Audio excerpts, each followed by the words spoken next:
11th of November 1999. This is an interview with Mr. Steven Montrose. You were born in 1938, Lodz, Poland, as Nathan Stefan Rosenberg. Right. We'll talk during the interview about your life before the war, what you remember as a little child, and during the war in Lodz Ghetto, in the camps till the liberation, and then what happened to you after the war. Interviewer Ronit Wildersteiner. Can you tell me first a little bit about your background? Well, I was born May the 5th, 1938 in Lodz, Poland. And my mother passed away when I was approximately 7 months of age. My father at that time was in Palestine. And by the time, word reached him of my mother's death, my aunt became my surrogate mother. And from what Your mother's sister? No, my mother's older brother's wife. So it was a sister-in-law, and she became my mother. And from the first days that I could remember, excuse me, this woman was my mother. I called her mother. You were the only child? I was the only parents? child. Both my father and my mother got married very late. My father was in the textile business. The whole family, my mother's family was in the textile business also. And my first memories are of living in this beautiful apartment. And I remember having plenty of food. And I remember I received a lot of love and affection from my father and my mother. And in our apartment also lived my uncle, and they had a daughter. You mean that your aunt at that time was married to your uncle? Right. And they stayed married, and they kind of adopted you? Well, and also my father, and they lived in the same apartment. And as far as I knew, so she you was were my a mother. big family. A big family, right. Two fathers. I had two fathers, right. And my father went to work every day, and so did my uncle. And, I always had to stay in the house. I was never let out of the house. But I didn't know any difference. And, excuse me, and every day my father made me drink cod liver oil. I know, I hated it. And then he used to bribe me with a little sweet. And one day he said there was no more cod liver oil. And I'm sure that I had to be the happiest kid around, but he said a man was coming to the apartment and bringing more cod liver oil. And when there was a knock on the door, I was told to go into my room. But I was very inquisitive, and I wanted to see who this person was that was bringing me this cod liver oil. And when the man entered the room, he wore a green uniform. He had black boots, he had a black belt, and he had all kinds of ribbons. Well, I had no idea who he was, but after the war I found out that he was a German officer, that my father was paying him not only for the cod liver oil, but so we could maintain our lifestyle. And when I saw the German officer, I ran into the living room, and at that time my father took out a little pouch, and little stones fell on the table. So he was paying him off in little stones, which of course I didn't know what they were until after the war. They were diamonds or whatever. But you know that they were shining. They were shining, yes. And then the officer left, and our life continued. And like I said earlier, I remember I always had plenty of food to eat. You mean that even before the war, economically, you were in a good situation. Yes, my family was in an excellent situation. But like I said earlier, my father was in the textile business. Yes, but most My of mother- the Lodge Jews were in textile business, sure, and there was most a- of them weren't rich at all. Well, my family was, because he was in Palestine looking at different things. So they had money. What was the aim of his visit to Palestine? I really don't know, but when my mother died, that's where he was. And that was in 1939 she died, the early part of 1939. We had other family members of our family come here like around 19, in the 20s or early 30s, I believe. I really don't know. And they moved from Lodz to Tel Aviv. What do you know about your father's and mother's families? I really don't know anything at all. I was so young, I really don't know. And my father never discussed anything with me. So there Not I am. even after the war? No, my father never told me anything after the war. Very, very few things. Very, very few. And you didn't ask? I never asked. I was always told never to ask about anything. And I shut down when I was such a little boy that I never asked about anything. And when I asked him a few times, he just wouldn't answer me. For him, it's like he didn't have any family? Well, all the family got killed, during the war, with an exception of a younger brother that left Poland and went to England. But everybody else was killed on his side. My father was a very shut-down man. We never had a very strong relationship after the war. It was very, very sad. He never talked about his life before the war? Never. About your mother? Never discussed my mother at all. Like if she never existed. The only thing I have pictures of her, and that's all I ever had. But he never discussed my mother. And as a child, you knew that there is a war going on? I had no idea of what was happening. My father came home from work early one afternoon, and he told us to pack our belongings. And we packed as much as we could carry. And we left a beautiful apartment. We had to leave, and we went to the ghetto. But you remember, before the ghetto, you remember a normal life? I remember normal life. My father would take the whole family, my mother, who I thought was my mother. We would go to a place where there was a lot of grass. It was like a farm, like we had land. And, as far as I knew, there was no war going on. I had plenty of food to eat. I had nice clothes to wear. I had my own room, and I didn't. Toys? I had toys. I had a very nice life, from what I remember. But that all changed when I went from the house to the ghetto. That was the difference for you? That was the main difference. And then, of course, when I went onto the camps. You were something like 3, 4 years old when you No, went to the ghetto? I had to be for anywhere between 4 and 5 years of age when I went to the ghetto.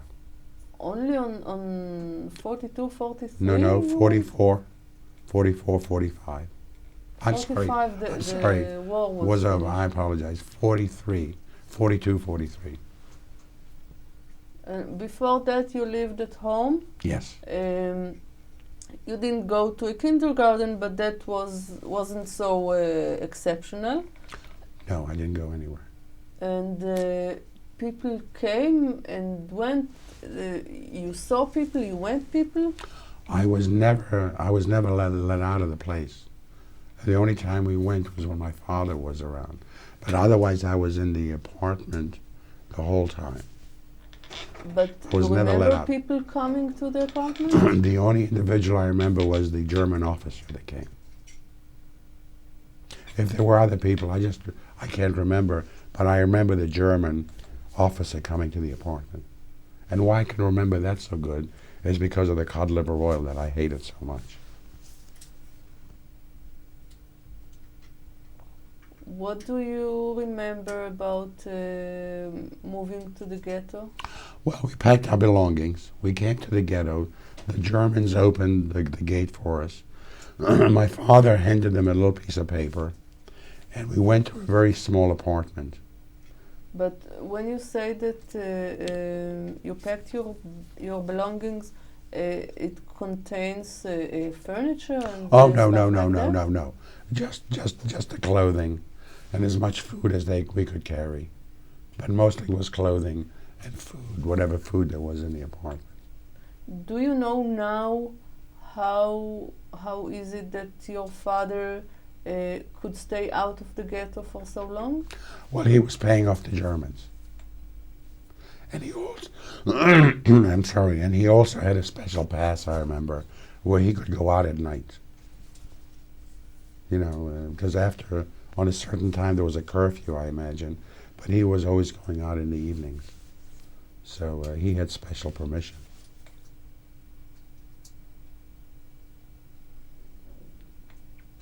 Moving to the ghetto means that you can already go outside, or you still in the apartment the whole time? No, I was allowed to go out. We lived, I think, on the third floor, and in the mornings I used to go out of the apartment building. It was a small little apartment building, and there were other children there.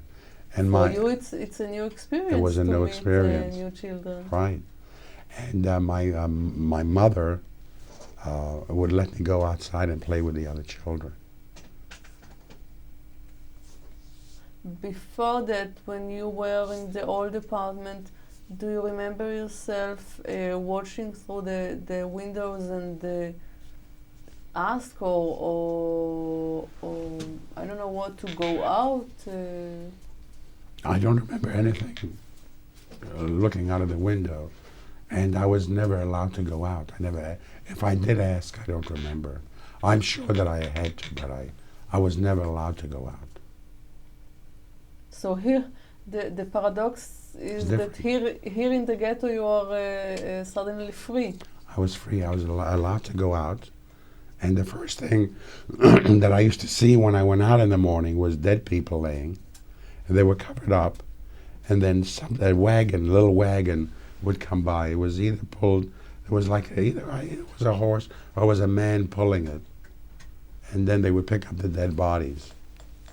That's what I used to see when I came out. And then there were other children, and and then I would run for the barbed wire fence, because I saw the soldiers. They were walking where the tram car used to go by in Lodge. It was like here was the barbed wire, here was the tram car, and there was barbed wire again on the other side. And I was fascinated by the German soldiers. And my mother would call from the window, and she would just say, Stefan, she used to call me Natek, to stay away from the barbed wire because she was afraid that something would happen to me.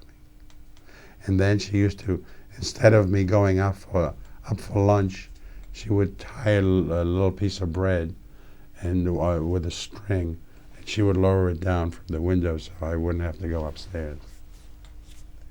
It means that she didn't work during the No, day. she did not work. My father went to work every day. Inside the ghetto, you know? I don't know. You don't know what were his businesses. You only know that he was connected to the Germans. He was doing something for the Germans. I don't know what it was. Well, before the war, excuse me, before the war, the family had textile factories, so I don't know what they did with these factories.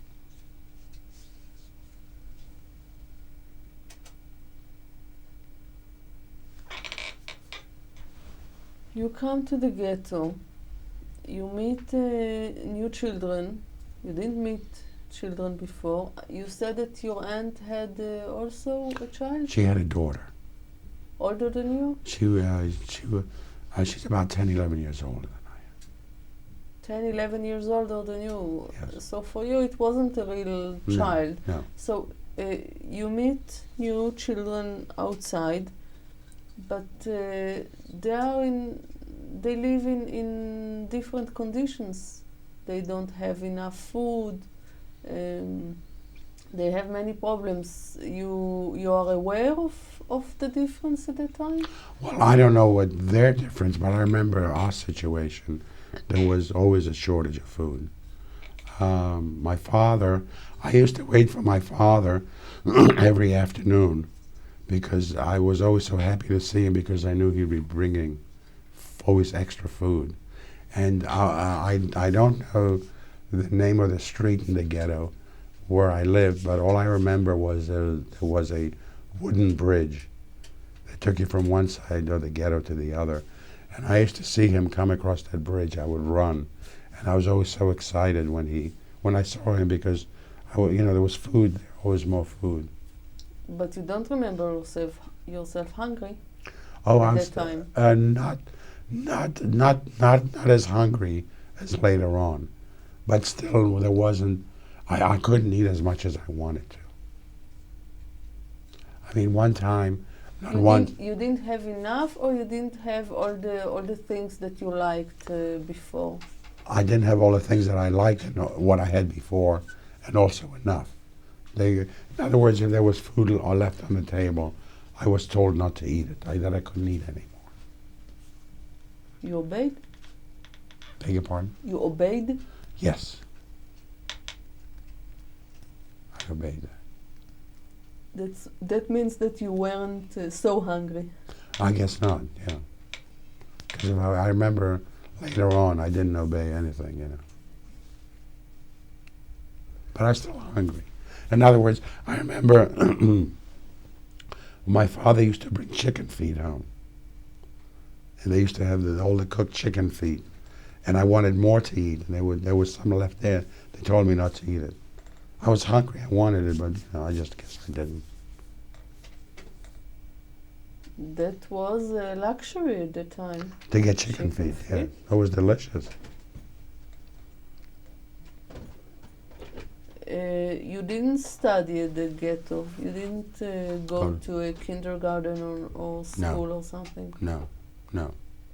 Did your parents teach you at home something?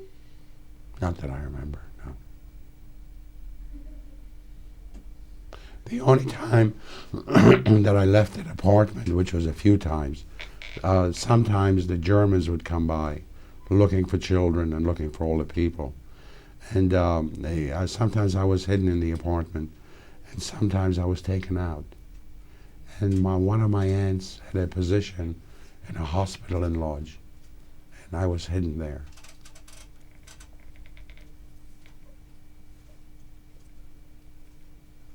What do you remember you're doing with yourself the whole day?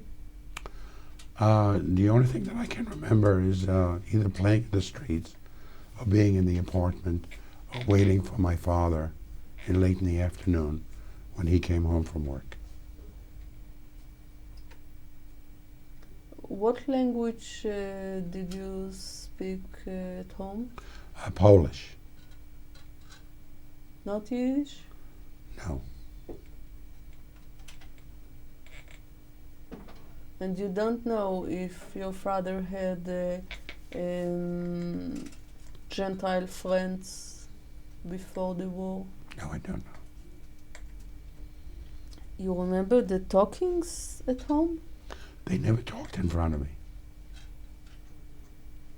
They never talked. I was always told to go out of the room. And if they talked, maybe after I went to sleep. They didn't speak another language if they didn't want you to understand?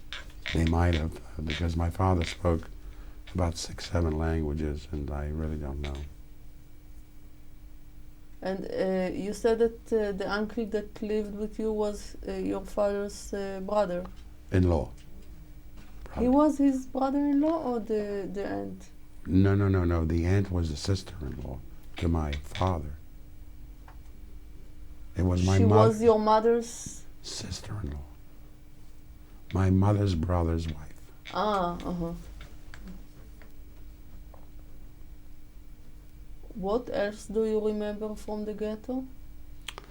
Just that really was just that nothing much. I was taken out. I had to be hidden.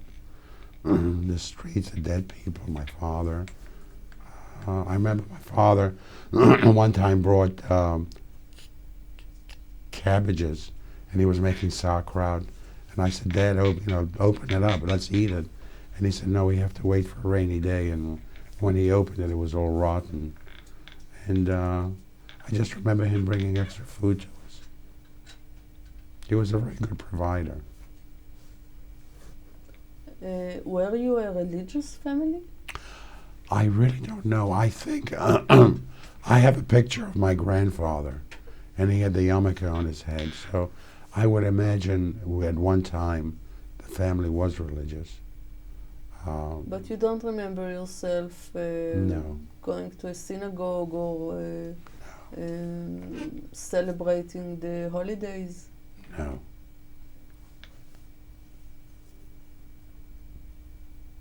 What else do you know now about the life of your family before the war? Very little. Very little. I just knew that they were in the textile business. And they You didn't hear from the relatives who came to Israel? well, the relatives that came to Israel was the woman that took care of me, that I thought was my mother. And there was another uncle and aunt. But the family never discussed anything. They never discussed anything. Very little. I got a little information from my uncle, but that was, when he found me, what I looked like, and stuff like that, but nothing about my of what life was for us in Poland. I have pictures of my father, and he was very elegant. He had very beautiful clothes on him. So that means to me that he had to be quite well off. How do you have those photographs? Well, what happened was before we went into the ghetto, my father took pictures and birth certificates and jewelry, and he hid them. And after the war, he dug it up and found them.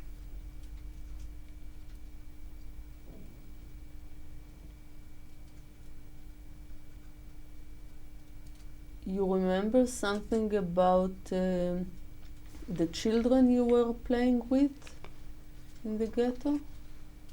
No. I mean, the names or anything like that, no. There's one name that stands out, that was Yakubovich. That's all I remember. That was like a last name, I think. You remember what did you play with? No, I don't remember. I don't think we had toys. That's why I ask. No. I would imagine we ran around stuff like that, but there were no toys. There were no toys. You still had enough clothes. We had the clothing that we brought from our home, yes. But as a child, you grow and you need new clothes. I don't remember getting any new clothes, but I really don't know. I really don't know. You remember something else of the ghetto before we are coming to the end of the ghetto in Well, 1944? my father again came home early one afternoon, and he told us to pack our belongings. And when I'm talking belongings, it was clothing, food. They took some blankets and a few pots and pans. And we said we had to leave to where we were going. We had to get there before the curfew. And I remember that it was my father, my mother, my uncle, and their daughter, and myself. We walked across the little bridge, and we came to a very large building. And my father said that was the factory. And we climbed to the very, very top. All the workers were gone. We came to the very top, and there was an attic. And my father opened the trapdoor, and he told me that this was going to be our new home. And I remember him saying to me, he said, Natek, you have to be very quiet during the day. You can't move around because there's workers down there. The only time you can move is at nighttime. And I remember it was very hard for me to be very quiet. There were times where I just wanted to run, and everybody was very friendly. They were literally holding me down. And I remember we had blankets. We had pots and pans. We didn't have a bathroom. Everything was done in a pail. And then when the workers left, that's when they exchanged the waters and cleaned up.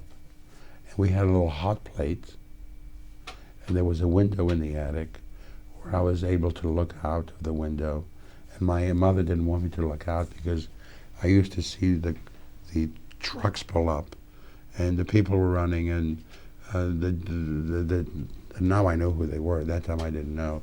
And the Germans, soldiers, would point a stick. That was what we now call the Big Sperre?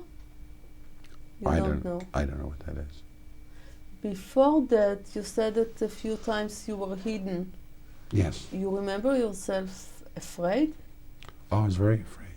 Sometimes I was hidden underneath the bed, sometimes in the closet, and they used to play a game with me, to hide me, like they were hiding me from somebody. And sometimes they had to take me out of the apartment, and they took me to the hospital. You understood at that time that it's dangerous? I really didn't know. I really didn't know. I was 5.5. I really didn't know.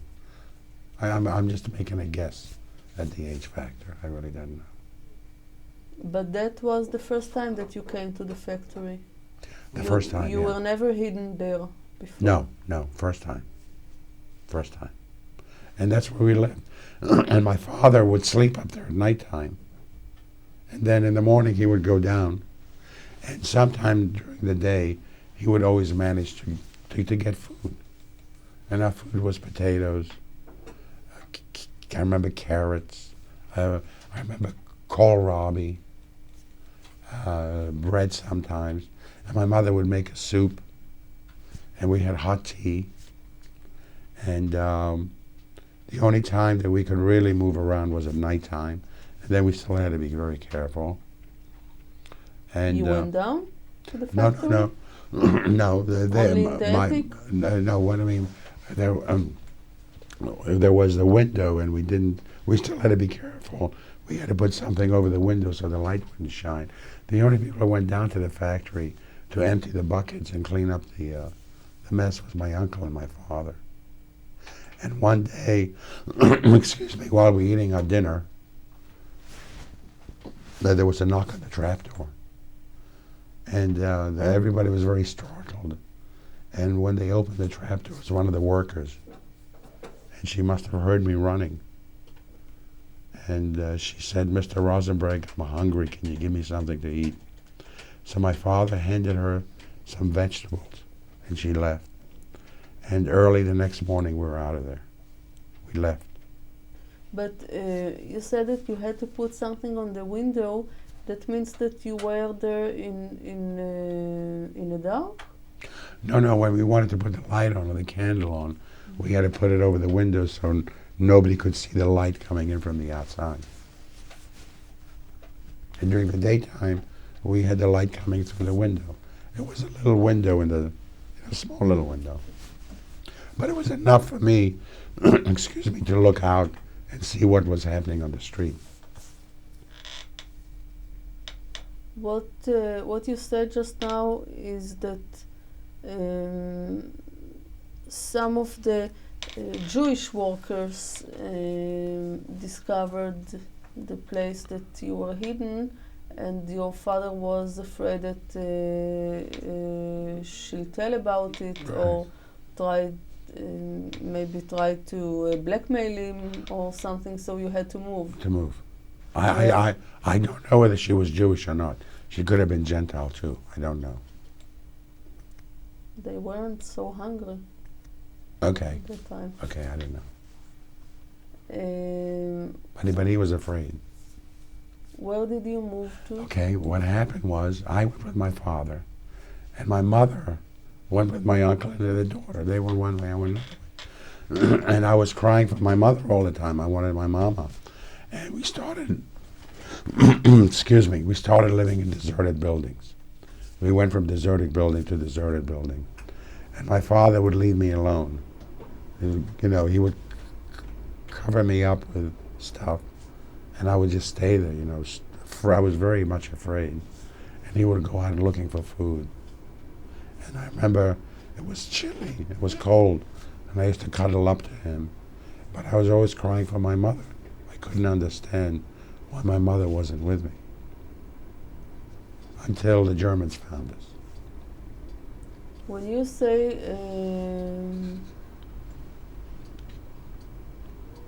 that you were moving from one building to the other, I understand that it was after the liquidation of the ghetto? Oh, I don't know. When was the ghetto liquid? I really don't know. It I was think it liquidated in August. had to be or before. Had to be before. Before? Yes, You because still saw people outside? I didn't see anybody. But when the Germans found us, they took us to the train station. And there were other people there. My mother was there, my other uncles and everything. How long do you think that you lived? It wasn't a long time. Maybe, I really don't know. Days. Maybe 4 days to 5 days, I really don't And know. before that in the attic? I'm just going to take a guess, maybe a couple of months. Wasn't a very long time. It was short.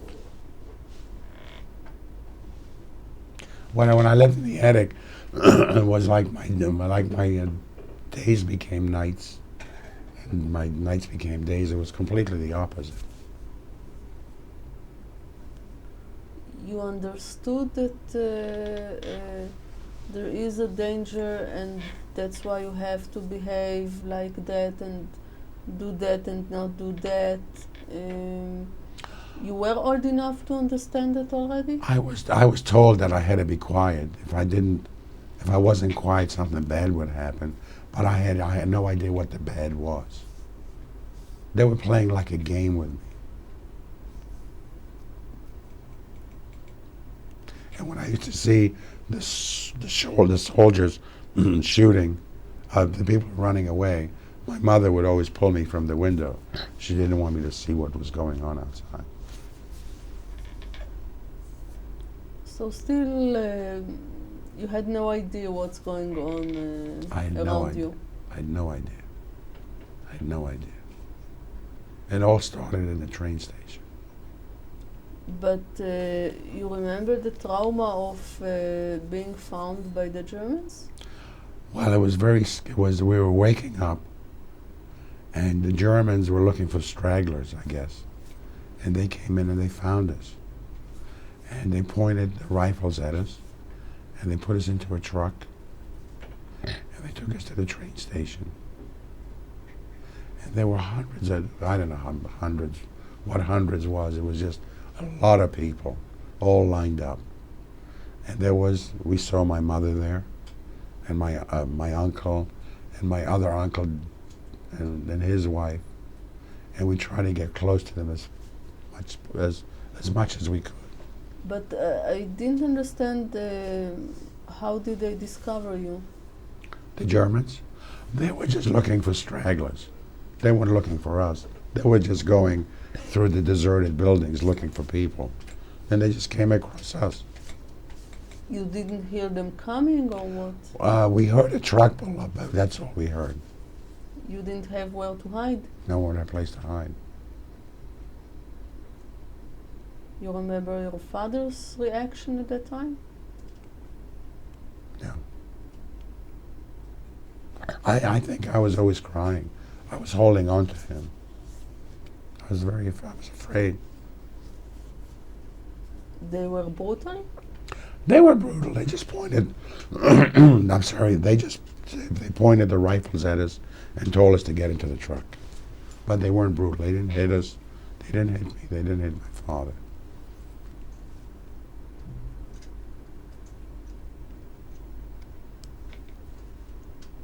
So you're going to the train station and? There were my other family members, and we just stood there for a long, long time. They gave us nothing to eat, nothing to drink. You remember the time of the year? It was winter, summer? It wasn't winter. It was still warm. I can't tell you exactly what month it was. And we just stood there. The Germans used to patrol the dogs, and they told us, to keep our mouths shut. If they didn't, they would come over and they would, hit you. And we just stood there for a long, long time. And finally, the train, they were coming into the station, and they marched us over to one side, and they slid open the doors, and they told us to get in. And I remember that the family tried to all be together in one cattle car. So some of the family was and some wasn't. But my mother was there with her husband, the daughter, and my uncle Dudek, and his wife Helen, and there was another aunt. There were two other aunts. All of them from your mother's side? Well, Uncle Dudek and his wife, Uncle Dudek was my mother's younger brother, and the other aunts, they were either my father's or maybe my mother's, I don't know.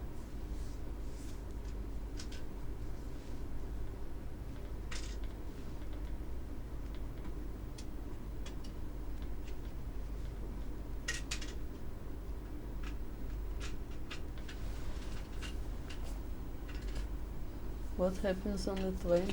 Well, they shoved us into the train. They closed the cattle car door, and there wasn't any room to sit. We all had to stand. And before they closed the door, for toilet purposes, they gave you one bucket. And at the beginning, when a woman wanted to use the bucket to relieve herself, the other ladies made a circle around her, so she'd have a little privacy. But after a while, it really made no difference, because the feces and the urine was overflowing. And my family members took turns on holding me, up during the train ride, so I wouldn't get soiled, because they were all standing in urine and feces. And the train proceeded, and I really don't know how long it took. Well, I could have been the first night, I'm sorry, or the second night. The train stopped, and all the men were taken away. And, we were all crying and, reaching out for my father. My father was reaching out for me. My mother was crying, and my uncle was being taken away. And my other uncle was taken away. And they slid the door shut, and the train proceeded on to Ravensbrück. Was the first camp.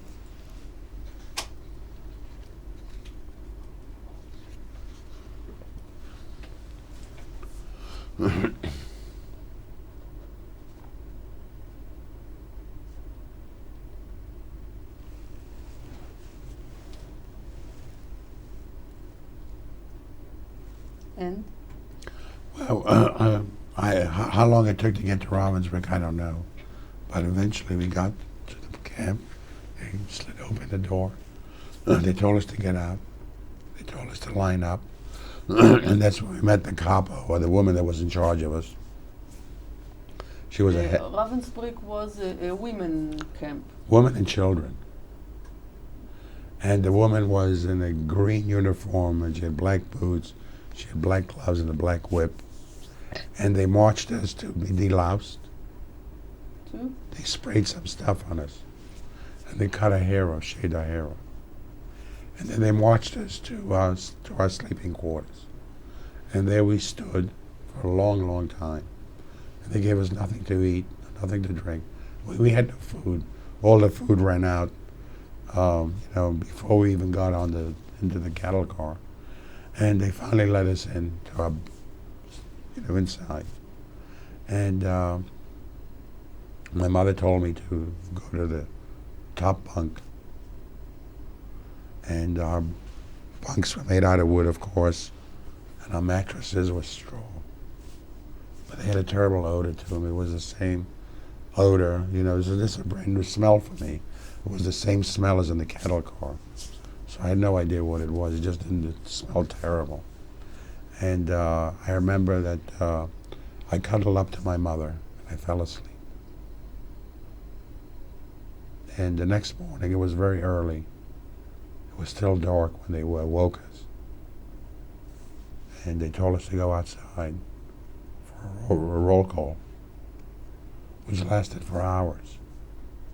We used to go out there when it was still dark, and we just stood there until the sun would come up. We just stood. And they would take roll call, and of course, a lot of people were crying, children were crying, the woman was crying, I was crying, I remember. And one time I cried and I was beaten, so I didn't cry again until I was like 43 years of age, you know. And I was just afraid, I was scared to death. I didn't know what was, I had no idea what was going on. I had no idea. The woman would go to work and the kids were left alone. Your, let's say, sister was at that time teenager. She also went to work? No, what happened to her is, and I found this out after the war, I had no idea what happened to her. She was, excuse me, she was pulled out and sent to another camp. And Immediately when you arrived? no, to within Ravensbrück? maybe within like 4 or 5 days, she said. And she wanted her mother to go with her. And the mother said no. And she thought that she could take care of herself. And so she stayed with me.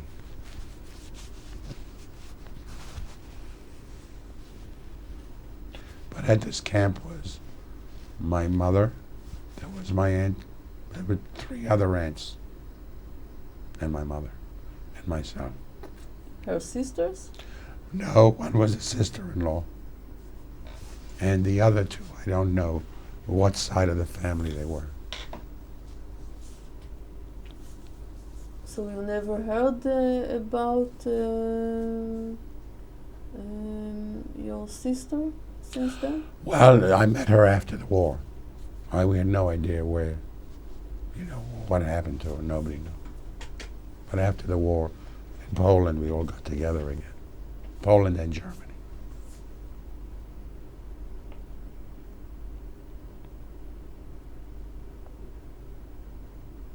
Now you have again new life with a very strict control. You can do what you want, and still when your mother goes to work, what do? I remember just hanging around the building. They didn't make us do anything. There were other children my age there. I really don't remember that much. We would run in and out of the buildings. The only thing that I did, excuse me, was that when they gave us a lunch, if you want to call it that, which was soup. It was made out of carrot peels and potato peels. It was garbage. It smelled. It stunk. And once everybody was fed, I would take one side of the bucket, and another kid would take the other side, and we would take it back to the kitchen. And along the way, we would, with our hands clean it out. Yeah. And the kitchen was on top of a hill, and we used to schlep it up to the kitchen. So by the time we got it to the kitchen, it was cleaned out. And then we used to beg the cooks if they would give us something to eat. And sometimes they wouldn't, sometimes they wouldn't. You are definitely hungry there at that time. Hungry, all I thought about was food. I mean, from the minute I woke up till the minute I went to sleep, the only thing on my mind was something to eat. And even when I was sleeping, I think, food, I was hungry all the time. Just wasn't enough food. Didn't you try maybe with the other children to steal a little? Oh, I stole later. I stole food. I stole from the other women that were in the barracks when they were sleeping. I would crawl down and steal their food. Sure. I was hungry, but it still wasn't enough. It was small pieces of bread. It didn't mean anything. We couldn't steal out of the kitchen. Out of the kitchen, they would give you a potato. Sometimes it was a warm potato. Sometimes it was a raw potato. And sometimes it was a black potato, you know, a rotten potato. But when you're hungry, you'll eat a rotten potato, you know, it was delicious. It is still summer at that time? You remember? Well, it wasn't, was no, it cold? was very cold. I remember having... From the time you arrived? Yeah, I remember it was raining. There was some days it was so bad it rained, and you just stood out in the rain.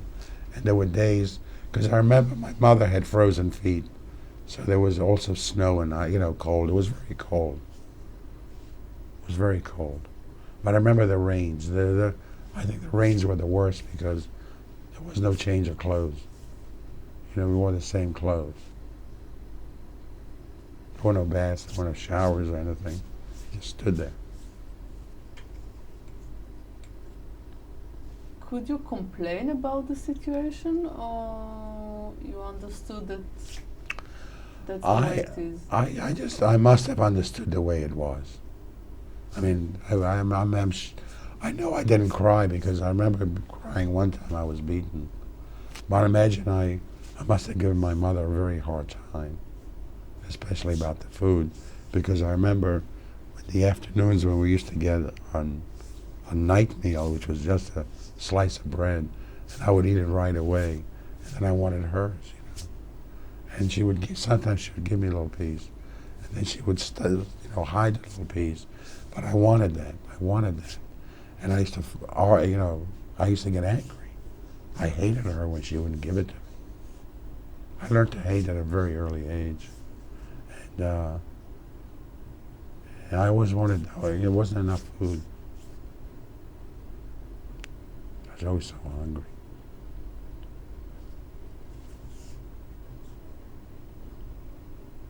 And with the other children, did you take from one another food or something else? I don't remember doing that. I remember sometimes I used to push the kid away because it was my turn to lick out the pot, you know. Or when they threw it, and when we went in, when we went into the kitchen begging the cooks for something to eat, they would never hand you the potato. They always just throw it on the floor, on the filthy floor, and whoever got that potato first, that was yours. And if somebody grabbed it, I mean, you would grab it from them. That's the only time, I think. We used to roll on the floor fighting for that potato, for that rotten potato.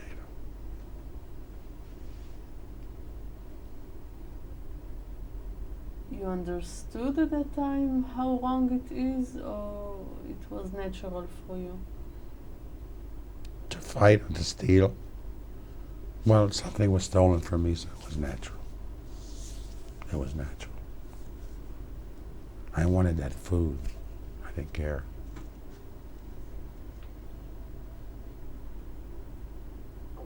So the whole day you were alone with the other children, and in the afternoon your mother would come, and then? Then she would go back to work again. They came for lunch. Then they would go back to work. And then they would come back again after when we got a slice of bread. Then we had another roll call that they gave us a slice of bread with a little black water to drink. It was supposed to be coffee. And then we went in to sleep. Went not to sleep right away. We went into our sleeping quarters. The hunger was much stronger at that time than the cold? Oh, no, that's the only thing I could think about was the food. I mean, I remember I had the short pants, this little jacket, and socks that had holes in it. My shoes had holes in them, and I was cold. I was sick. I had TB. I was told I had lice underneath my skin. I didn't care. I was hungry. I wanted to eat. And how did you warm yourself? Well, I used to. We used to have straw, and for blankets we had I mean, it wasn't it wasn't blanket. It's what do you call it? It's made out of like a sack. They make sacks out of them. Burlap. I mean, it wasn't a blanket. And then in the barracks, they did have one stove there. And sometimes, when it was very, very cold, they would give us something to put into, to make it a little bit warmer. But otherwise, I would just cuddle up to my mother at nighttime. And during daytime? But during the daytime, I really don't remember. I mean, it was cold. It was cold. I wore the same clothes. I didn't have a change of clothes waiting for me. How were your relations with the Germans? Well, I was deathly afraid of the capo. And the only time I only had contact with a soldier, excuse me, when I was coming out of the kitchen one time, eating a potato, and for no reason at all, he started beating me. I still have a mark underneath my chin here, but that's the only contact that I had. And blood was coming out. And I ran looking for my mother. And, there's nothing she could do. But what she did, she tore off a piece of her dress and she urinated on it. And she applied the urine, the rag with the urine against my. But that's the only contact. And the only contact that I had also was when there was a major roll call where we had to move. That was in Ravensbrück. You think that your aunt acted at the time as a real mother, or here you began to feel the difference that she's not really your mother? As far as I knew, she was my mother. I didn't know that she wasn't.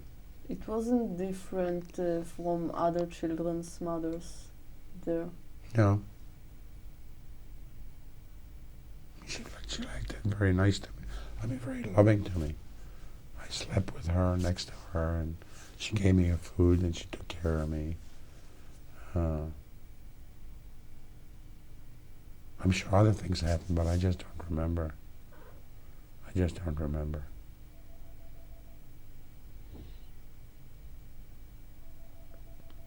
I remember when I drank this, excuse me, when I ate the soup, I had to run to the toilets because it went right through you.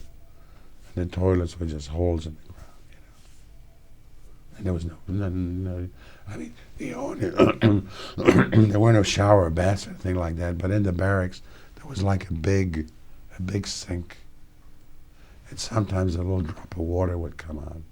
But we didn't have any soap or anything, So it's remarkable the way she kept me clean. Because, I was filthy, I was dirty. And on top of that, I remember that before we used to go to sleep, she always wanted me to go to the toilet. And for some reason, our toilets were outside. We had to go outside the barracks. And sometimes I could oblige, and sometimes I couldn't.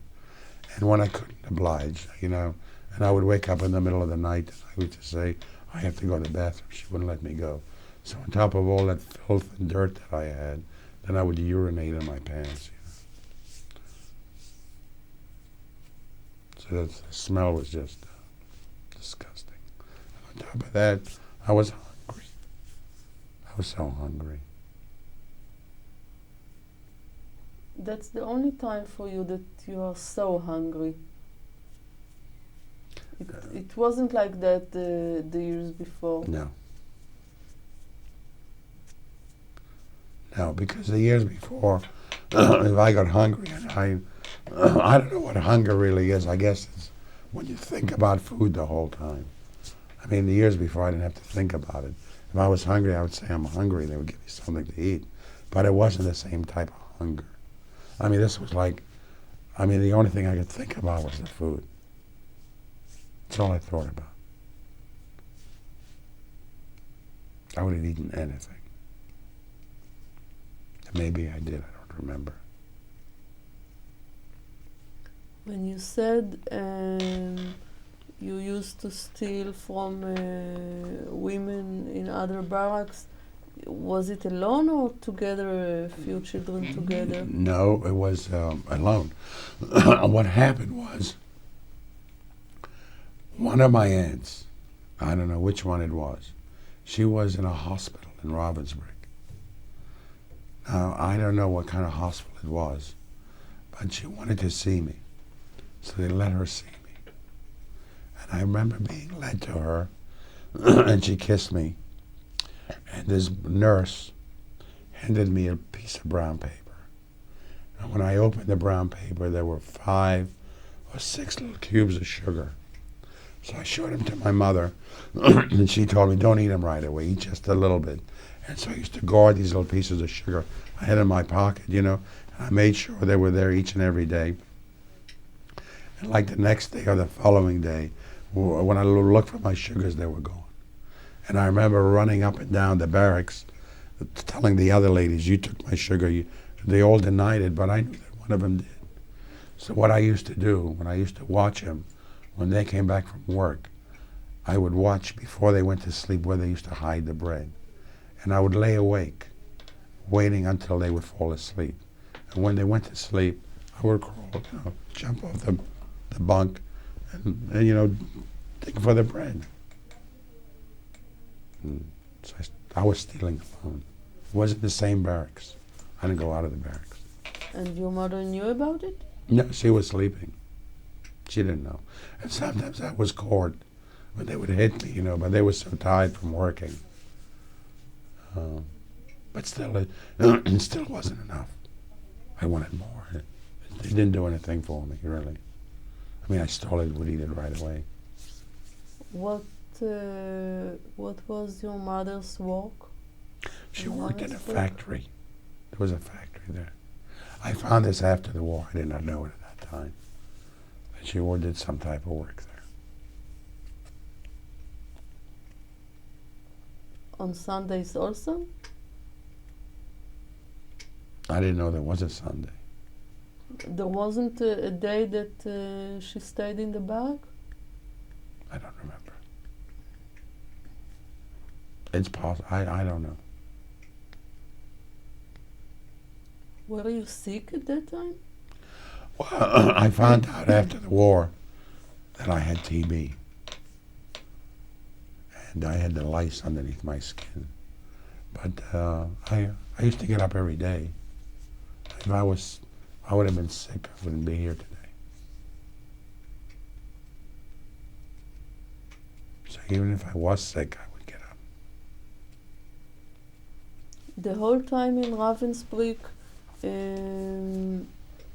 you were there in a formal way, or you had to be hidden sometimes? I was never hidden. Never. From the day I arrived, I was assigned my barracks with my mother, and we stayed there. Never hidden.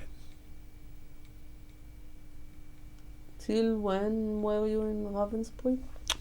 It had to be, it had to be sometime in the early part of 1945. It could have been February, somewhere around there. There was a major roll, excuse me, there was a major roll call, and the Germans told that we were going to go to another camp where the men would,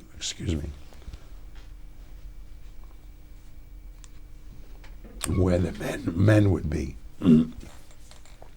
So they put us into a cattle car again, and they took us to the second camp, which was Koenig's Wusterhausen.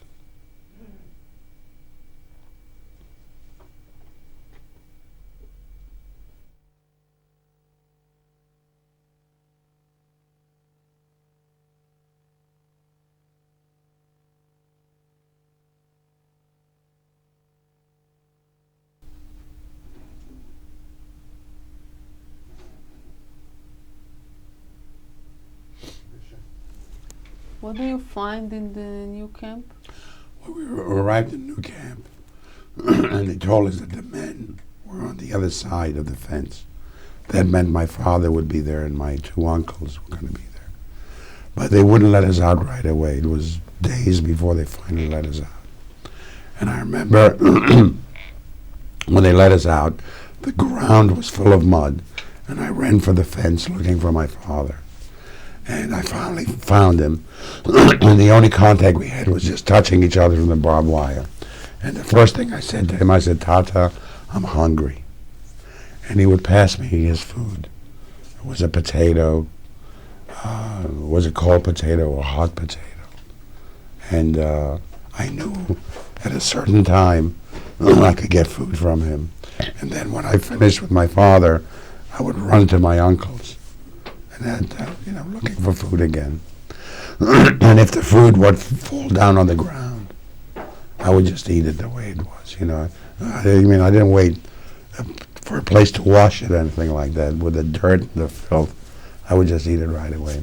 But I knew at 12 o'clock or whatever time it was, that there would be extra food for me. And then Canning's Worcester House, there was a lot of greenery, and I would dig up the ground looking for roots to eat. If I found a root, I would eat it right away. With the earth? With the earth, yes. It still wasn't enough. You didn't have problems with your stomach because of that? I've had problems with my stomach to this very day. I've always had problems. Even though the war is over 54 years, I still have problems with my stomach, that's all. I suppose that you knew that it's not very healthy, but I didn't care. You couldn't care less. I don't even think I knew it was unhealthy. I was so hungry, it didn't make any difference.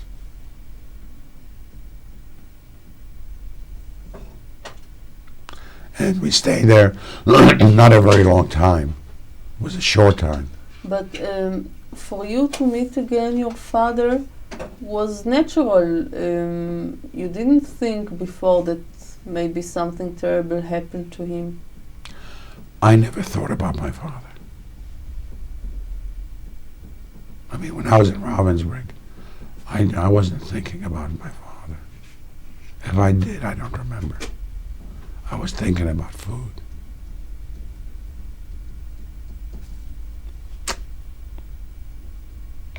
And even in Canning's Worcester House, I knew that there was food going to be there. That's what I thought about. Something to eat. With the other children, that's the only thing you talked about?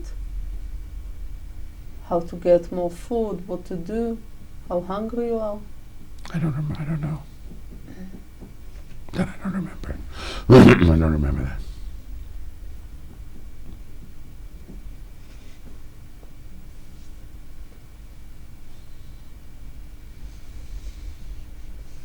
Did your mother go to work in this camp? No, in Canning's Worcester House, no. I stayed there was a very short time. We had a major roll call one day, and all the men, women, and children were lined up together. And that's the first time that my father hugged me, kissed me, anything like that. And we were standing in line. And the German soldiers were walking down the line, and they started picking people out of the line. And at that time, they picked me. And my father asked the capo, and his name was Jakubowicz. And he asked him, "Where's my son going to?" And they said, "Sachsenhausen." And my father wanted to take my place. And my uncles also wanted to, but they said no. Then they wanted the children. But there were other grown-ups also, and we were put into a truck. You had the time to say goodbye to your mother, to your father? Yes, yeah. You were frightened? I was very afraid. I was maybe 6 years and 10 months old. I'm just taking a guess. I don't know exactly. But I had to be somewhere around there. because on the day that I was freed, I know how old I was then, and I was very much afraid. They put me to the truck, and I didn't know what was going to happen. But you were with other children that you knew before. There were other children in the camp, yes, that I knew. And I remember my father was running alongside the truck as it was being, as it was leaving Koenigswuster House.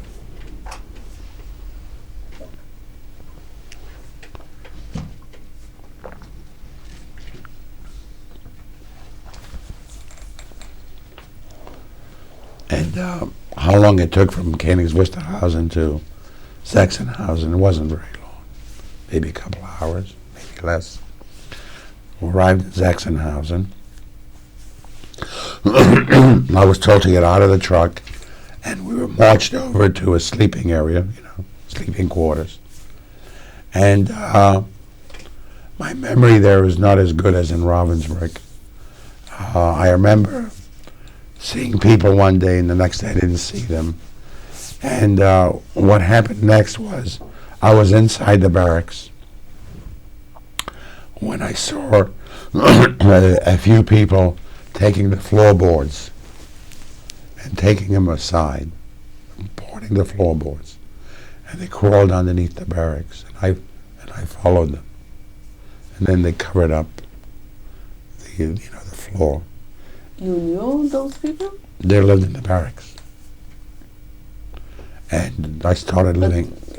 You didn't know them personally? No. And I started living with them underneath the barracks. How many were there? There weren't many. There was just like a handful of them, maybe 6, 7. I really don't know. And They wouldn't kick you out? They let me stay.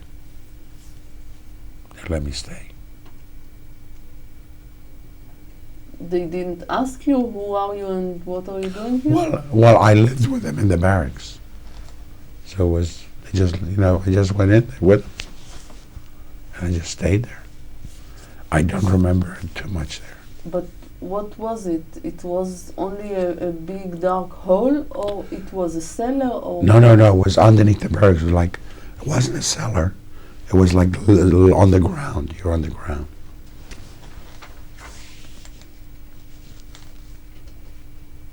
But what was it? It was a room? No. It was like you were right on the soil. It was like an opening between the floor and the ground. And so we were just laying there. You couldn't even sit there? No, you couldn't sit, no. You had to lay. There was no sunlight, anything like that. There was nothing to eat. I have no idea how I don't know, maybe I was told many years after the war that I would have to go into a hypnotic state. Into what? A hypnotic state. I was like out of it. And I don't know what I drank. I have no idea. I have no idea how I survived. But why did you follow them when you saw them doing that? Taking out the tiles? I have no idea. Could have been a survival instinct for all I know. I don't know. Of course, at that time I didn't know it was a survival instinct. I just followed them. It was only a few days after you arrived to that camp? It was it could have been a few days, could have been a week. I really don't know how long I was there. My uncle says I could have been there close to a month. My father, who was in Koenigswusterhausen, was taken on a death march. So, he wasn't there when I came back. But my 2 uncles were in Koenigswusterhausen, and they came looking for me after, they were free. So one of them said that I could have been there close to a month there. So how long I was underneath the barracks, I really don't know. And you remember nothing of what Don't remember a thing. Don't remember a thing. The only thing that I remember was, and it had to be April the 27th when we were liberated, 1945. And it was in Polish. People were screaming. From outside we heard it. We're free, we're free. Polish? Polish. Prisoners. Prisoners, yes. So they took the floorboards apart. We crawled out. When we came outside the front door, I couldn't open my eyes. The sun, I couldn't see anything at all. And everybody was... Could you walk? I could, very slowly.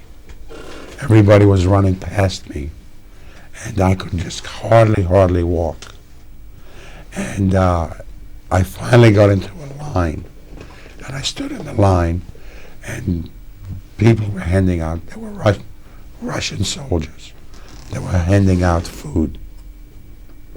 And I took as much food as I could carry. And I went to a corner of a field, and I started eating it. I got tremendous pains in my stomach. And then the next thing that I know, I see these these two faces looking at me. These were my two uncles. They were in Königs Wusterhausen, and they knew what camp I was sent to. So they found me. And they took me back to Königs Wusterhausen, where my mother was. And my other aunt was there. And there I had to be nursed back to health, because when they found me, and they told me this many, many years after, when they would speak about something, because most of the time they wouldn't speak about anything, that I was a skeleton. There was no meat on me whatsoever. I was just skin and bones.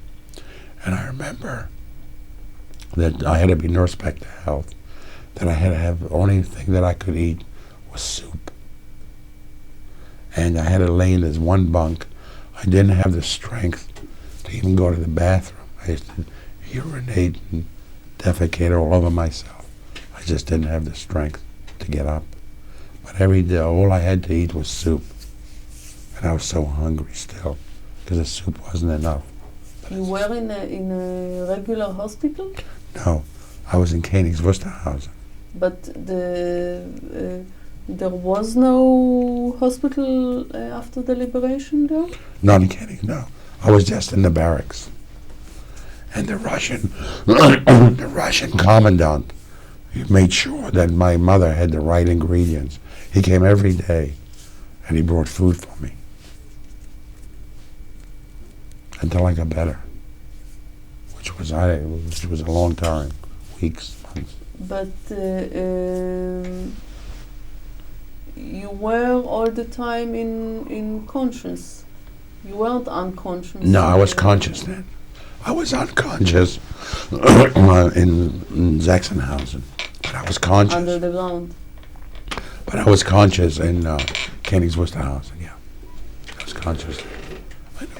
I knew what was happening. When you heard the Polish people say we are free, you by yourself you thought, oh, that's the time to go out, or because the other people went out, you did? Could you go by yourself out? I went out because the other people. I was like sleeping. I was awakened with this screaming, we're free, we're free. I mean, I had no idea what was going on out there, none whatsoever. And in this moment, you again thought about food, or you were too exhausted to be hungry? I didn't think about food. I came outside and everybody was running and I couldn't run. I didn't know what was wrong with me. I just followed the crowds.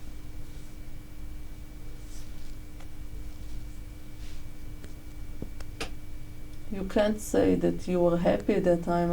I suppose you didn't really understand what's going on. I didn't know what happy was. I didn't know what was going on. All I saw was the people running, and I just walked very slowly until I got in the line and I got food. And the Russian gave me a salami. I remember because it's still my favorite food. And I was eating the salami, and that's all I remember. Until I looked up, and there were these two faces looking at me.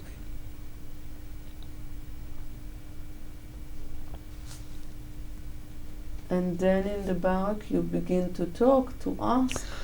My mother, my aunt was there. My two uncles were there, my Uncle Dudek and my Uncle Bernard. They're the ones that found me. And I had to be nursed back to health. And then I asked for my father. I'm sure I did. But he wasn't there. And then eventually, my uncle went to the Russian commandant. And now what happened was, when I got better, I went to the Russian commandant. I knocked on the door. And when he saw me, he picked me up and he hugged me and he kissed me. And I came there every day to eat. And then I would eat as much as I could. And the rest I would take back to the family. Because the Russians, they weren't good to everybody. But he liked me. He made sure that I had food every day. He was a Russian or Russian. maybe a Russian Jew? Maybe a Russian Jew. I don't know. But he made sure that I had food every day to eat. And then it wasn't that my uncle went to him. I took my uncle to the commandant because he liked me. And then my uncle told him that we wanted to go back to Poland. So the commandant gave us a wagon and 2 horses. And he loaded it up with food, and we went to Poland. I don't know how long it took. I haven't the slightest idea. But it was something like a month after the liberation? when Or I maybe even longer, I was so sick that it took months before I was able to walk, because I was a kid. There was nothing there. I remember the first time when I had solid food, I couldn't stop eating. I ate as much as I could. Do you remember your family tries to Stop say... me. They were afraid because I was, eating all that food, I would be sick again. But, I ate. But she stopped me. My mother stopped me. Don't eat. She was afraid. I didn't care. I wanted to eat.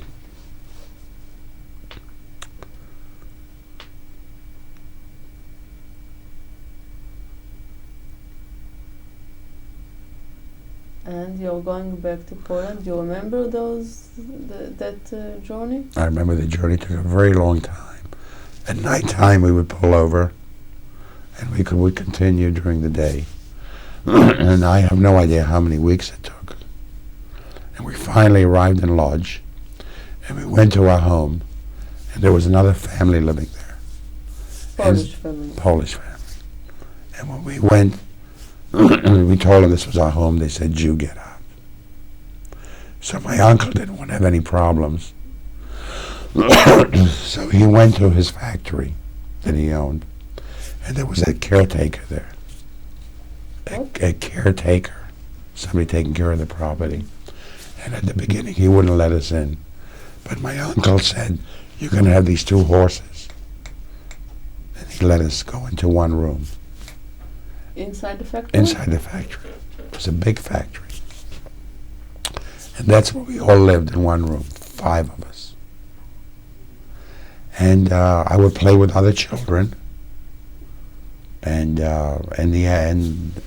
sometimes I would sit outside on the pavement.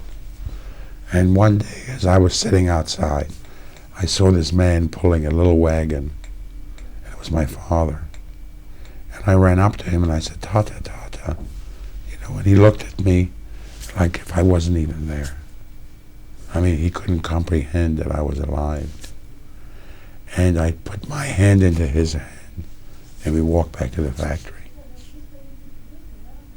That means that he was sure that you're not alive anymore. I was dead, yes.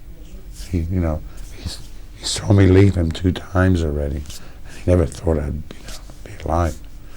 And so my father saw what was going on in Poland, and he went to dig up papers and jewelry that he hid, and with that, some of the jewelry, he hired 2 Russian officers to to smuggle us out of Poland. He saw what was happening. Yeah. Immediately in 45?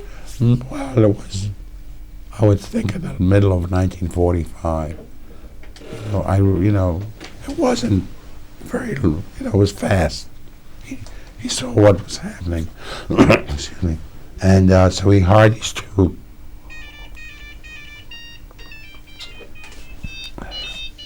Oh, that's wonderful. And so he hired these two Russian soldiers. And we're getting into the truck.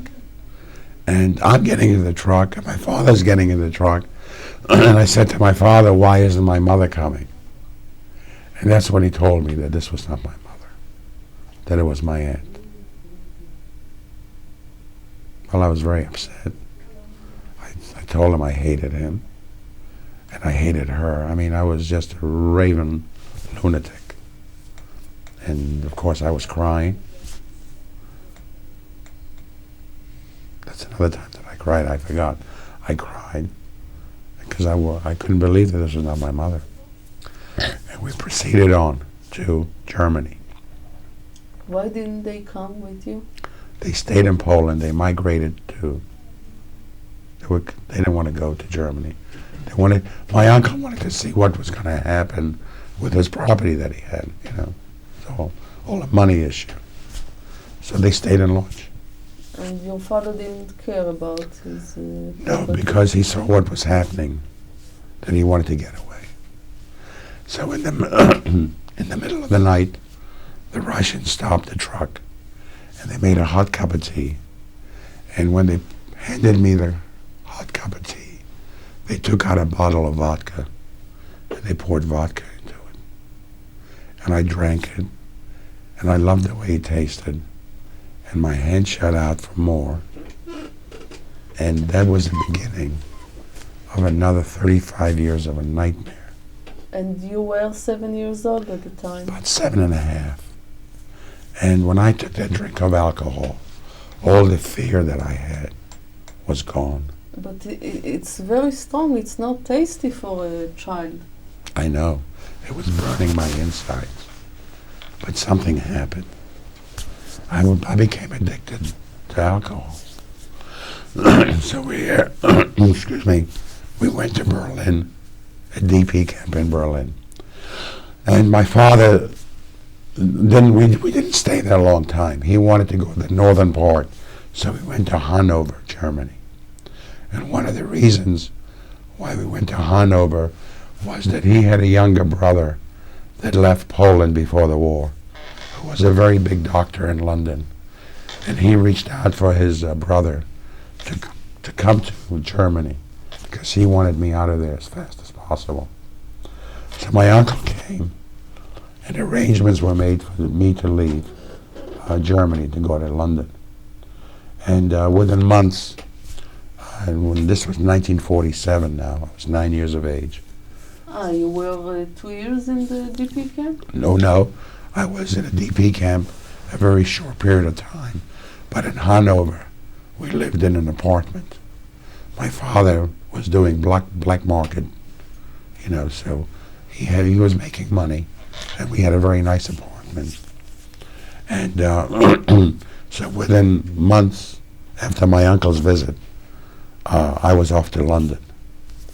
My father put me on a train in Hanover, and in Bremerhaven, I was put on a ship, and I was taken to England, Southampton, to live. Alone, a 9 years old boy? On the boy, yes. And I arrived in Southampton. All the time you are alcoholic? Well, in Germany, when we were in the DP camp, it was easy to get a beer because when they gave you the coupons for the food, they gave, when you walk into a restaurant, there was sauerkraut, potato, and beer. Always beer.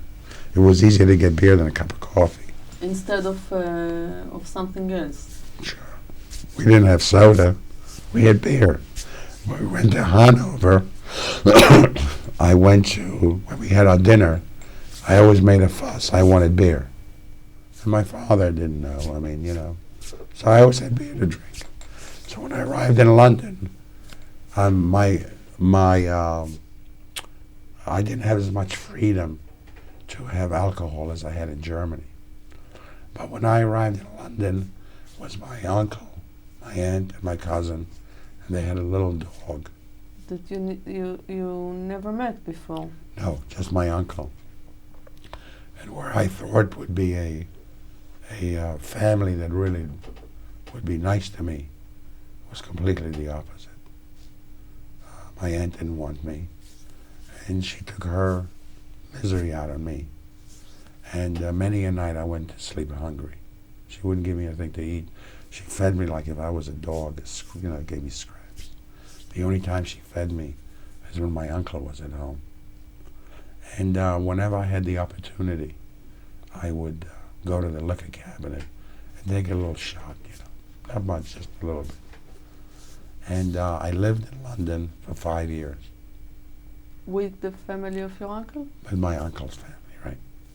And in the meantime, we changed our name from Rosenberg to Montrose because there was a quota system. And my father, by this time, was in the United States. So I wanted to come, and so we changed the name to Montrose. How long didn't you see your father? From 1947 to 1952. And you wrote him how miserable you are? My father, no, I didn't write to him that. My father wrote to me very, very seldom. He used to send me chewing gum and comic books. And so he had no idea what was going on. I finally was able to come to the United States. But before that, when you were still in London, besides the attitude of your aunt, you went finally to school and had normal life? It wasn't normal to this degree. I mean, I had these, first of all, I was always hungry. I didn't have enough food to eat. And then I had these horrendous nightmares, which I had for many, many years before that. And I had nightmares. Before that? Well, then, after I was liberated, I had nightmares. And I couldn't sleep unless the lights were on. And I couldn't sleep unless there was somebody in the room. I was that afraid. And then if I would wake up in the middle of the night and I had to go to the bathroom to urinate, and if I heard a little squeak from outside, I would freeze and I would urinate in the bed. So here she had a situation. It wasn't the most pleasant one, and I had no manners, I wasn't used to eating with a knife and fork and a spoon. All I knew was how to eat with my hands. So she had like a little animal. So she took her frustrations out on me by not giving me enough food to eat. And that went on for 5 years. So I would occasionally able to get a swig of alcohol in me. And occasionally I would steal money from her purse when I could, and go to a movie for 6 pence, stay the whole day there. And at school? At school it was very hard for me.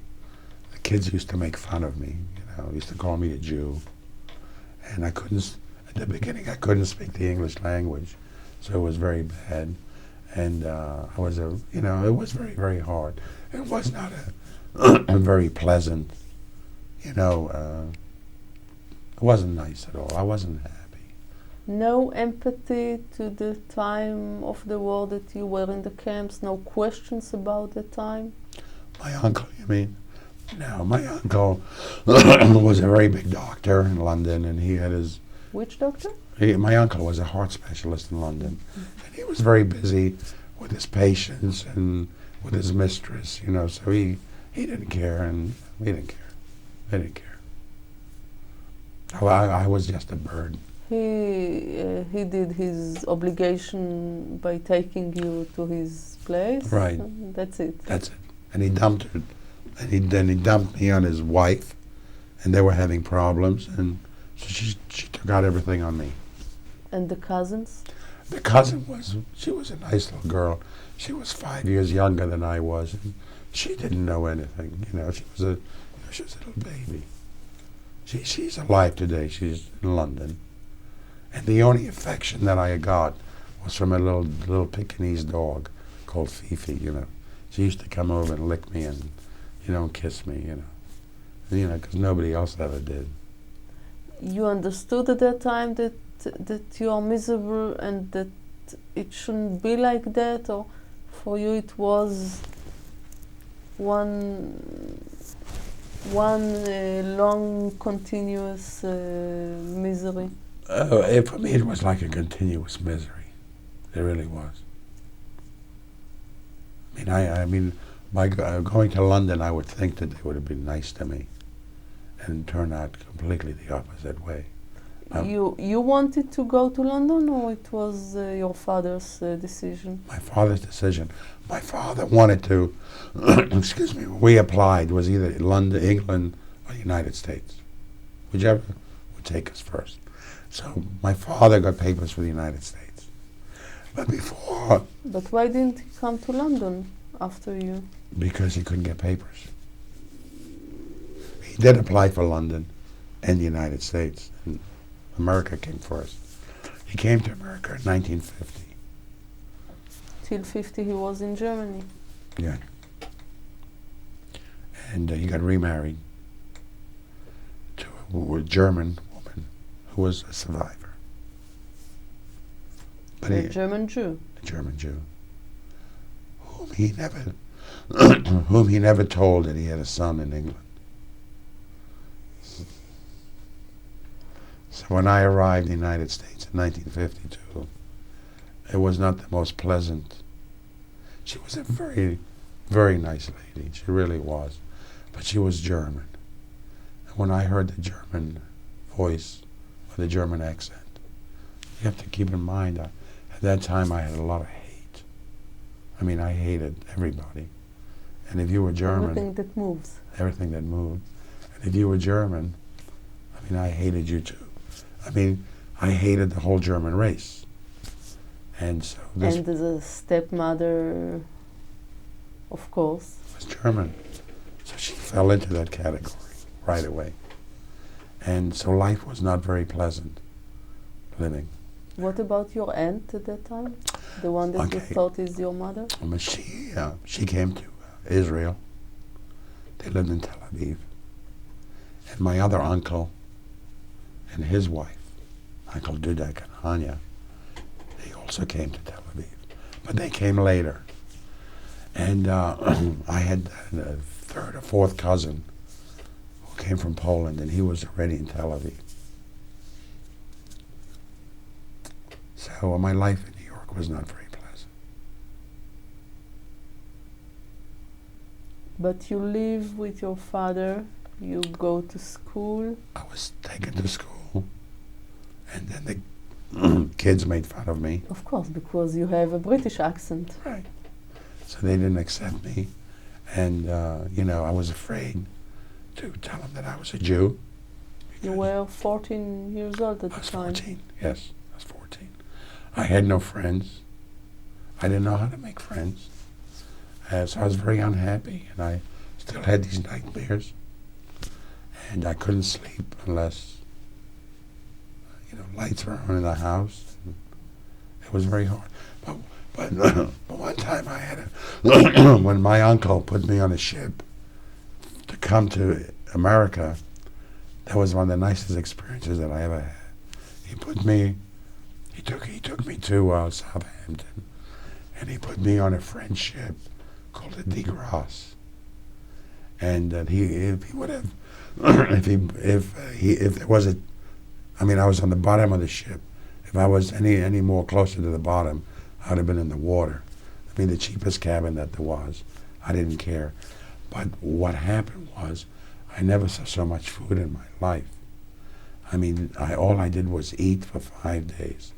I mean, the minute I finished eating breakfast, I was eating lunch. And then at lunch, I put on so much weight in a 5-day period that I couldn't even fit into my clothes. I never saw so much food in my life. I was happy then. That's the only time in many, many years that I didn't think about anything except about eating, eating, and eating. But anyway, going back to New York, I went to school and I was very unhappy. The nightmares were horrendous. I used to wake up on the floor in a kneeling position like if I was ready to be executed. My bed used to be wet, not from the sweat. And I was just so unhappy, and full of rage and full of hate. I hated everybody and everything, including my father, including my stepmother. I couldn't sleep, and that's how my life was. And plus I drank.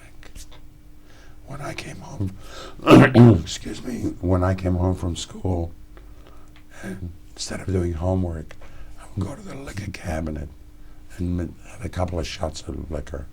And that would bring me down where I could manage.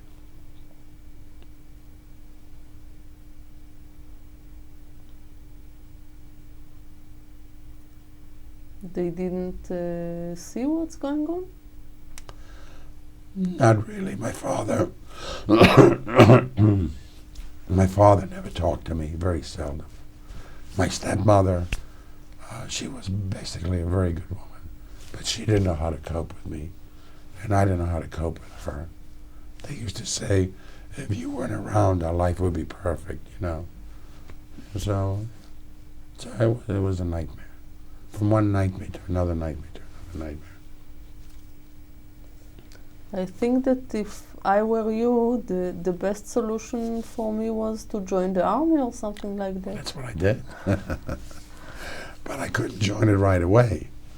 And Till you were 18. 1957 I joined it. I was 19.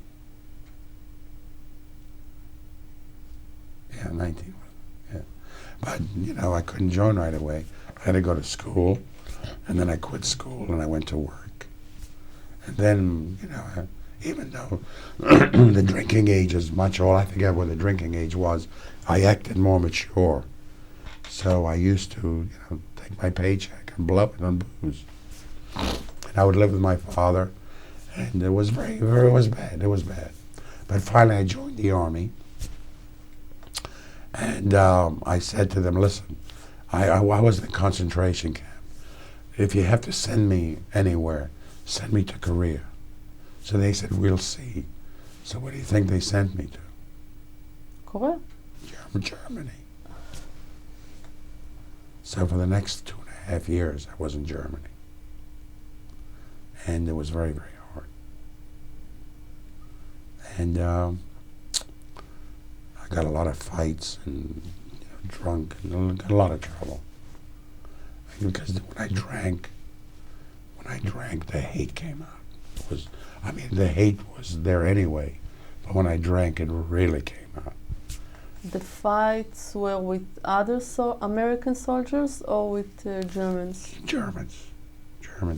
When I used to get dressed up, in civilian clothes, I had blonde hair, and I spoke German very well. And they would never know that I was a Jew or anything.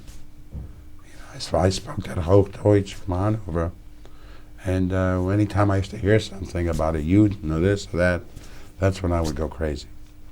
And I got in a lot of trouble. And finally, in the meantime, my drinking was getting worse and worse and worse. I was a blackout drinker, where I would have a few drinks and then I wouldn't know what I did or what I said. And that's how my whole life was, until I became 41 years of age. And that's when my life changed. And you were in the army till the age of? I came out of the army in 1960. After 3 years? After 3 years. I did 3 years. I went back. I went back to New York. I saw my father, my stepmother. And within a couple of months, I left New York and went to work in Ohio. I moved to Ohio. There were refugees, also survivors, and they hired me. And then I went from job to job, Still drinking? Still drinking. And then I met, in 1978, 1977, I was so sick. My liver was bad. And the doctor said if I drank again, I would die. So I stopped drinking. And during this period, I met this woman who became my wife. But she never knew that I had a drinking problem. And she wasn't... As your stepmother didn't know that your father has a son. That's right. So, but I wasn't drinking. And every month I went to the doctor, and he would say to me, the liver is a wonderful organ. If you abstain from alcohol, it will get better. So I said, okay, you know, so I didn't drink.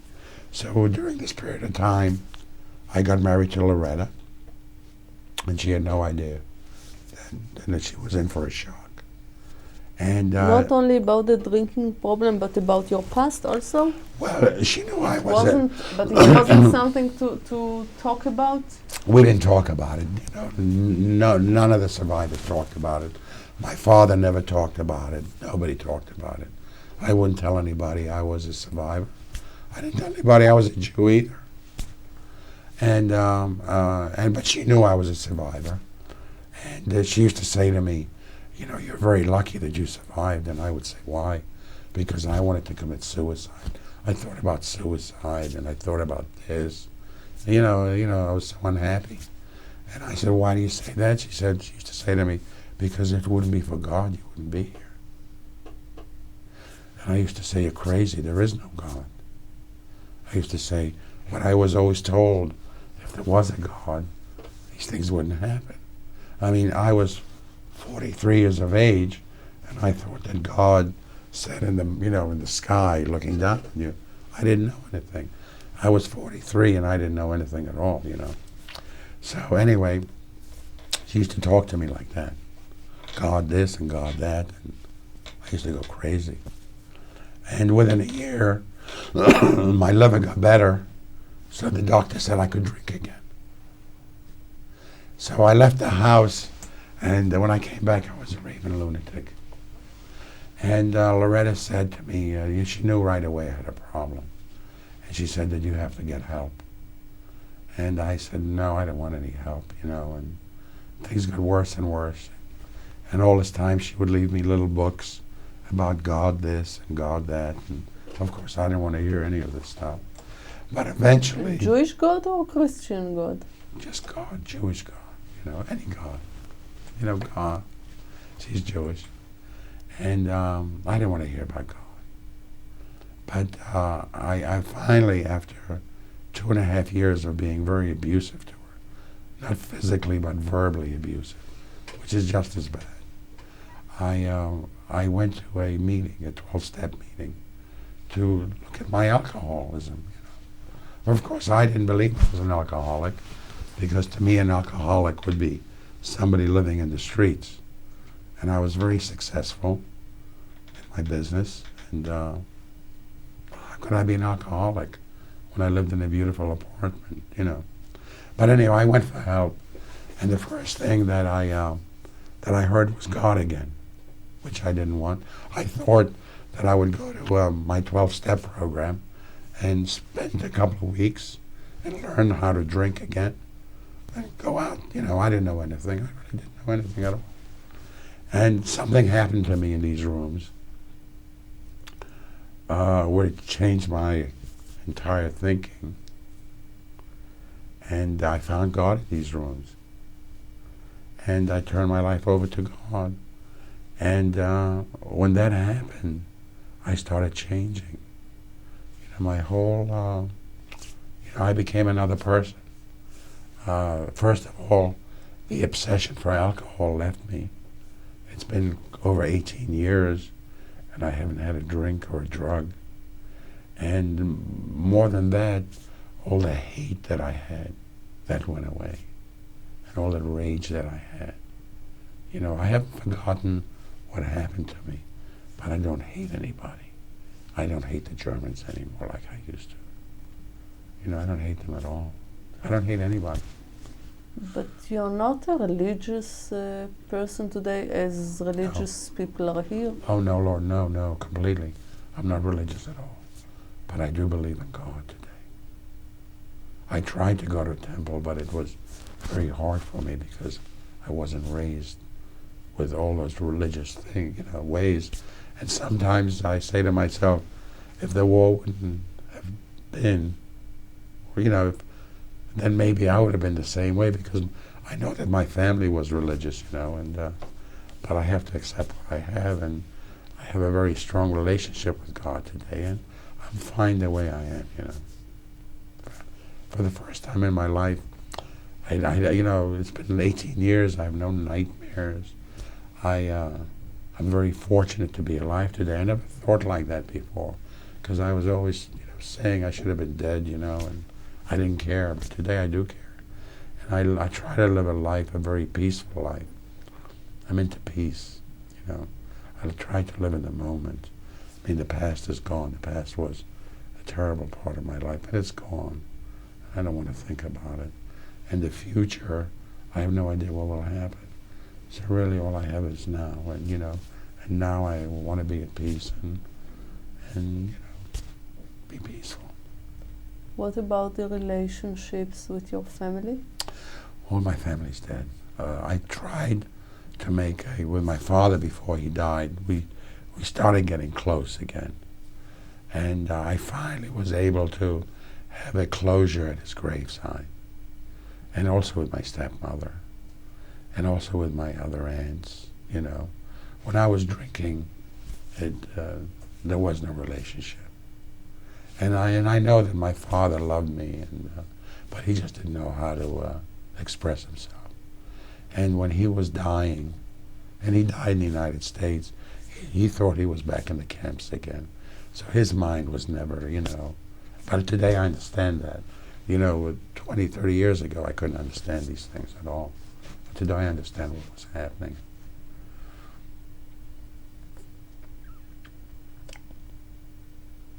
What else do you want to add before we finish? Well, I just think it's so important that,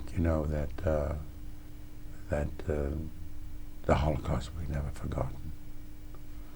And this is 1999, and we're supposed to be living in peace and in love, and there's so much hatred still on this earth, just maybe one of these days we could all live in peace. That would be nice. And I'm just grateful to be alive today, and grateful to be in Israel. Okay, thank you very much. Thank you so much.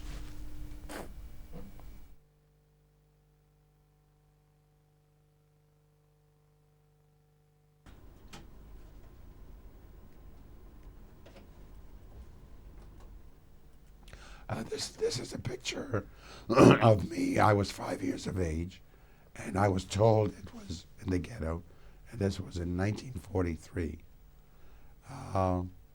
And in 1944, I went into the camps, so this is basically what I looked like when I went into the concentration camps.